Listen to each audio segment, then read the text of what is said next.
जय हिंद साथियों, इस लॉकडाउन के दौरान हमने देखा कि सबसे ज़्यादा पीड़ित तबका अगर कोई रहा लॉकडाउन के दौरान तो वो था मजदूर तबका। वो था रोज कमाने रोज खाने वाले तबका। वो था प्रवासी मजदूरों का एक बड़ा वर्ग जिनकी संख्या करोड़ों में है पूरे देश में। हमने देखा कि वो सड़क पर हजारों किलोमीटर पैदल चले जा रहे हैं, उनके पांव में छाले पड़े हुए हैं, उनके मासूम बच्चे इस चिलचिलाती हुई धूप में परेशान हैं, तकलीफ में हैं। माया उनको अपने गोद पर बिठा के अटैची पर लिटाकर उसकी चेन खींचते हुए लेके जा रहे हैं। हमने देखा रेल की पटरियों पे 16 लोग कट कर मर गए। हमने देखा सागर के अंदर रोड एक्सीडेंट का शिकार होकर 6 लोगों की जान चली गई, औरैया में 24 लोगों की जान चली गई, मुजफ्फरनगर में 5 लोगों की जान चली गई। और आए दिन ऐसी घटनाएं अखबारों के माध्यम से, टीवी के माध्यम से सामने आ रही हैं। कहीं चलते चलते मजदूर मर जा रहा है, कहीं महिला की रास्ते में प्रसव हो जा रही, डिलीवरी हो जा रही है। ये तमाम हृदय विदारक दृश्य पूरे देश से, अलग अलग जगहों से हम लोगों को देखने को मिला इस लॉकडाउन के दौरान, और वो सिलसिला अभी तक जारी है। कोई संवेदनशीलता भारतीय जनता पार्टी की सरकार की ओर से नहीं दिखाई गई। कोई संवेदनशीलता रेल मंत्री की ओर से, केंद्र सरकार की ओर से नहीं दिखाई गई। सिर्फ मजदूरों की जिंदगी के साथ खिलवाड़ किया गया। कभी थाली बजवाया गया, कभी दिवाली मनवाई गई, कभी हेलीकॉप्टर से फूल फेंकने की नौटंकी की गई। लेकिन जो गरीब मजदूरों के लिए करने की जरूरत थी, उनको घर पहुंचाने की व्यवस्था जो करनी थी, उसको करने में बार बार आनाकानी और घोर लापरवाही की गई। और मैं ये तो कहूंगा कि हत्या करने की लापरवाही के समान ये लापरवाही थी। ये कोई सामान्य लापरवाही नहीं थी। अगर आप जान रहे हैं कि मजदूर मर रहा है और ट्रेनों का इंतजाम नहीं कर पा रहे हैं, आपके पास 19,000 ट्रेनें हैं, 2,30,00,000 यात्रियों को एक छोर से दूसरे छोर प्रतिदिन आप पहुंचा सकते हैं, लेकिन अगर आप वो इंतजाम नहीं कर रहे हैं तो इसका मतलब हत्या के बराबर वो लापरवाही है। मजदूरों को मरने के लिए आपने छोड़ दिया है, आपको उनकी चिंता नहीं है। पहले क्या कहा था रेल मंत्री ने? राज्य हमें अनुमति नहीं दे रहे हैं, राज्य हमें अनुमति नहीं दे रहे हैं, हम कैसे ट्रेन भेज सकते हैं। बंगाल वाले ट्रेन नहीं मांग रहे हैं, झारखंड वाले नहीं मांग रहे हैं, राजस्थान वाले नहीं मांग रहे हैं, छत्तीसगढ़ वाले नहीं मांग रहे हैं। तमाम नौटंकी पीयूष गोयल ने, रेल मंत्री ने की। और उस वक्त भी हमने कहा था कि देश में एनडीएमए एक्ट लागू है, राज्यों की अनुमति के लिए कोई आपको आवश्यकता नहीं, आप सीधे निर्देश जारी कर सकते हैं। शुरू में नहीं किया, राजनीति करते रहे, राजनीति करते रहे। बाद में आदेश जारी किया गृह मंत्रालय ने कि राज्यों से अनुमति की कोई आवश्यकता नहीं है, ट्रेन कहीं भी जा सकती है। यह आदेश आप पहले दिन नहीं कर सकते थे? क्या आप लगातार मजदूरों की पीड़ा को देखकर हर्षोल्लास में डूबे हुए हैं, मौज मस्ती में डूबे हुए हैं? आपको मजा आ रहा है, आप कुंभकर्ण की गहरी नींद सो रहे हैं, आपको चिंता नहीं है मजदूरों की? उन गरीब मजदूरों को आपने मरने के लिए छोड़ दिया है। विदेशों से हवाई जहाज से लोगों को भारत बुलाने की चिंता आपको है। तमाम नौटंकी ड्रामा, हेलीकॉप्टर से फूल वर्षा करने की, नौटंकी करने की आपको चिंता है, लेकिन इन मजदूरों को उनके घर पहुंचाने की चिंता नहीं है। और अब जो मामला सामने आया है साथियों, वो भारतीय जनता पार्टी के सरकार के चेहरे को बेनकाब करता है, इनकी सोच को बेनकाब करता है, इनकी संवेदनहीनता मजदूर तबके के प्रति जो है उसको बेनकाब करता है। और हुआ क्या है मैं आपको बताना चाहूंगा। एक ट्रेन निकलती है महाराष्ट्र से, उसको जाना होता है सिवान, गोरखपुर के रास्ते। 18 मई को सिवान पहुंचना था, 25 मई को वो ट्रेन पहुंचती है, उड़ीसा चली जाती है। वो ट्रेन उड़ीसा चली जाती है। जो ट्रेन पटना पहुंचनी थी वो गया पहुंच जा रही है। 23-23 घंटे, 24-24 घंटे, 2 दिन, 5 दिन, यहां तक कि 7-7 दिन तक ट्रेन लेट पहुंच रही है, 7-7 दिन तक। और इसमें क्या हुआ है? वो गरीब मजदूर भूख से रास्ते में मर गए, उनके बच्चे मर गए, 7 लोगों की जान श्रमिक ट्रेन के अंदर चली गई। यह आपकी लापरवाही है, यह आपकी संवेदनहीनता है। आप पहले सड़क पर मार रहे हैं मजदूरों को, फिर ट्रेन की पटरियों पे मार रहे हैं, ट्रेन जो चला रहे हैं उस पर भी मार रहे हैं, भूखे प्यासे मार रहे हैं। भूखे प्यासे रह के वो मजदूर मर जा रहे हैं, उनके बच्चे मर जा रहे हैं।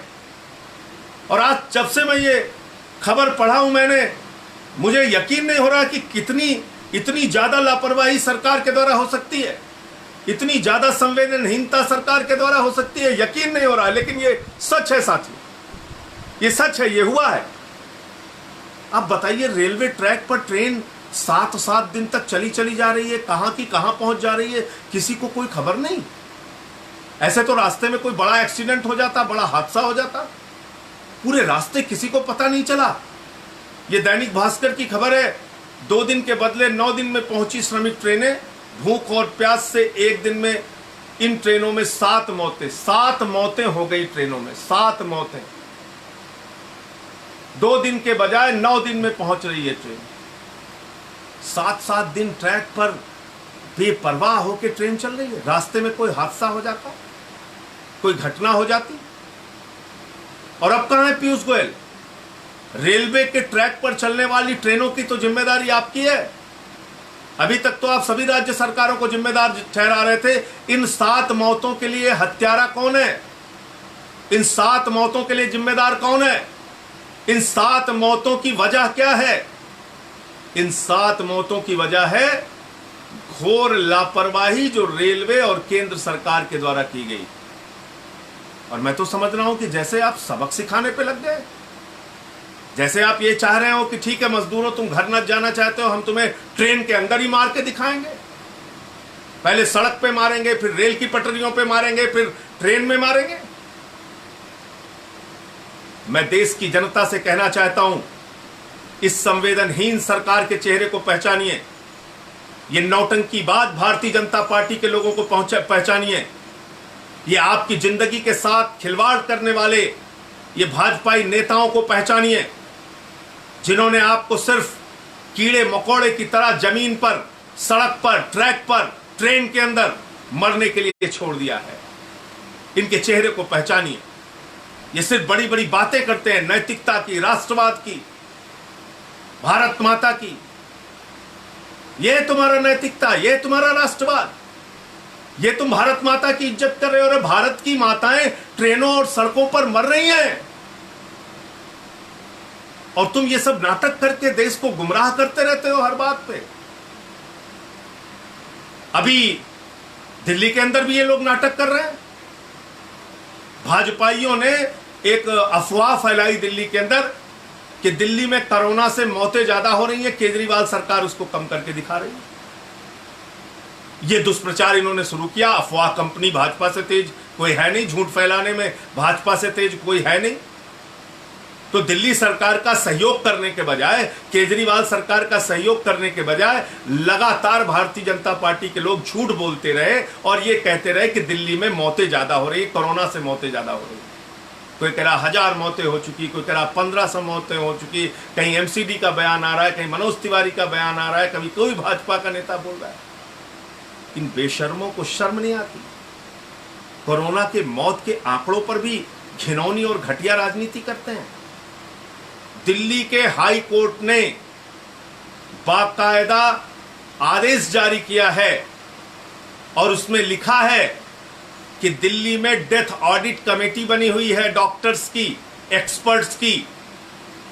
उन डॉक्टर्स की क्षमता पर दिल्ली उच्च न्यायालय को कोई संदेह नहीं है। यह उच्च न्यायालय खुद कहता है।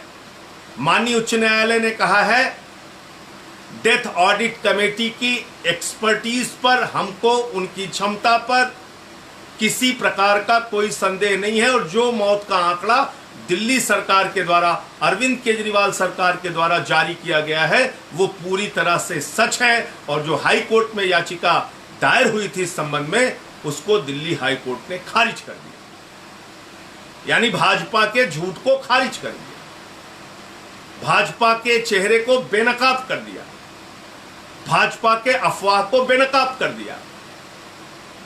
और मैंने कल कहा कि भाजपाइयों को इस अक्षम्य अपराध के लिए माफी मांगनी चाहिए दिल्ली की जनता से, जिसको तुम भयभीत करके रखना चाहते हो, जिसको तुम डरा के रखना चाहते हो। जिसको मौत के आंकड़े बढ़ा बढ़ा के दिखा के तुम डराना चाहते हो। तो ये थी दिल्ली हाई कोर्ट के संबंध में जो फैसला आया था उसकी जानकारी। दूसरा, पिछले 25 साल से लगातार भाजपाई सुबह से लेकर रात तक Gujarat model, Gujarat model, Gujarat model, पूरी दुनिया में डंका पीटते हैं गुजरात मॉडल। और उसी गुजरात से हमारे प्रधानमंत्री आदरणीय नरेंद्र मोदी जी आते हैं और उसी गुजरात से गृह मंत्री अमित शाह जी आते हैं। लेकिन क्या हुआ उस गुजरात मॉडल पे?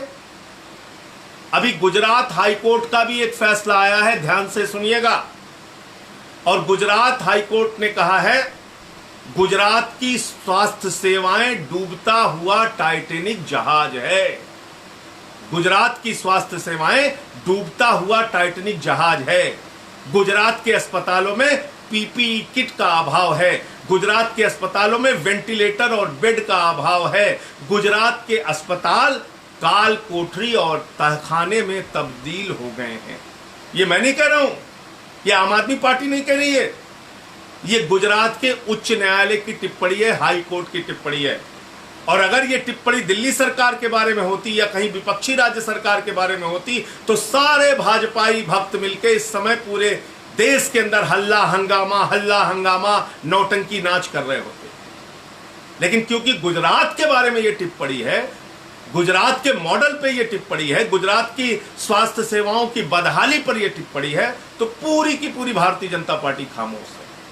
अरे क्यों नहीं जवाब देते प्रधानमंत्री जी और अमित शाह जी और रूपानी जी कि गुजरात में ये स्वास्थ्य सेवाओं की हालत क्यों है? क्यों नहीं आप बताते कि हाई कोर्ट को ये टिप्पणी क्यों करनी पड़ी? क्यों नहीं आप बताते कि मृत्यु दर के मामले में, कोरोना से मृत्यु दर के मामले में सबसे अधिक अगर किसी राज्य में कोरोना से मृत्यु हो रही है तो वो है गुजरात राज्य, गुजरात। यह है गुजरात का स्वास्थ्य मॉडल, वहां पे सबसे ज्यादा मृत्यु हो रही है। मैं ईश्वर से प्रार्थना करता हूं, विनती करता हूं, पूरे देश में कहीं कोरोना से लोगों की मौत नहीं होनी चाहिए। लेकिन जब आप दिल्ली के स्वास्थ्य सेवाओं पे राजनीति कर रहे हैं, ओछी और घटिया मानसिकता के साथ दिल्ली के मौत के आंकड़ों पर सवाल खड़ा कर रहे हैं, तो एक बार जरा गुजरात में जो मौतें हुई हैं उस पर निगाह डालिए तो आपको अपनी स्वास्थ्य सेवाओं की बदहाली के बारे में पता चलेगा। कल परसों तक के आंकड़े 865 लोगों की जान गुजरात में जा चुकी है। खुद वहां के महाधिवक्ता एडवोकेट जनरल कहते हैं कि गुजरात में 70% लोगों को अगर अहमदाबाद में जांच की गई तो पॉजिटिव पाया जाएगा। तो किस ओर बढ़ रहा है गुजरात? किस ओर बढ़ रहा है गुजरात की स्वास्थ्य सेवाएं? और इस पर कोई जवाबदेही नहीं। आप गुजरात के अंदर हाई कोर्ट ने कहा आपने प्राइवेट लैब बंद कर दिया, प्राइवेट पैथोलॉजी बंद कर दी। प्राइवेट लैब और पैथोलॉजी में जांच नहीं हो सकती किसी व्यक्ति की अगर वो चाहे तो।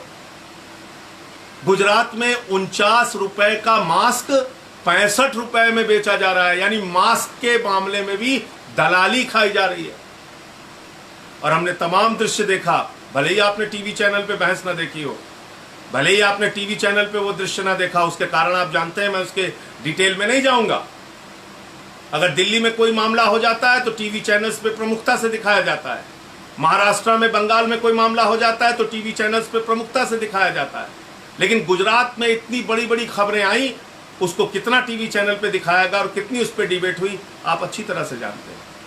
क्या हुआ वहां मजदूरों के साथ? वहां पर मजदूरों को बुरी तरीके से लाठियों से पीटा गया। मजदूर जब सड़कों पे उतरे तो उनको दौड़ा दौड़ा के मारा गया। उनके रोजगार का इंतजाम नहीं, उनके खाने का इंतजाम नहीं, उनको घर भेजने के नाम पे टिकट का पैसा लिया गया। और भारतीय जनता पार्टी के नेताओं का नाम आया, 1,16,000 रुपए झारखंड के मजदूरों से ले लिया, पैसा भी नहीं दिया, टिकट भी नहीं दिया। पैसा मांगने गए तो पीट कर लहूलुहान कर दिया गया। प्रधानमंत्री जी, आपसे निवेदन है, इस मामले में हस्तक्षेप कीजिए। उत्तर प्रदेश के, बिहार के, झारखंड के लोगों को जानवरों की तरह ट्रीट मत कीजिए, जानवरों की तरह उनके साथ व्यवहार मत कीजिए।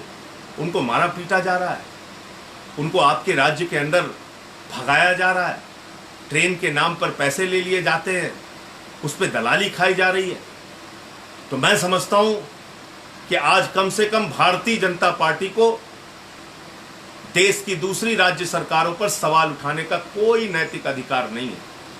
मध्य प्रदेश और गुजरात, जहां पर वर्षों से इनकी सरकारें हैं, दोनों सरकारें बुरी तरीके से इस कोरोना मामले में फेल साबित हुई हैं और इन दोनों राज्यों में सबसे अधिक मृत्यु दर आपको देखने को मिलेंगे गुजरात और मध्य प्रदेश में।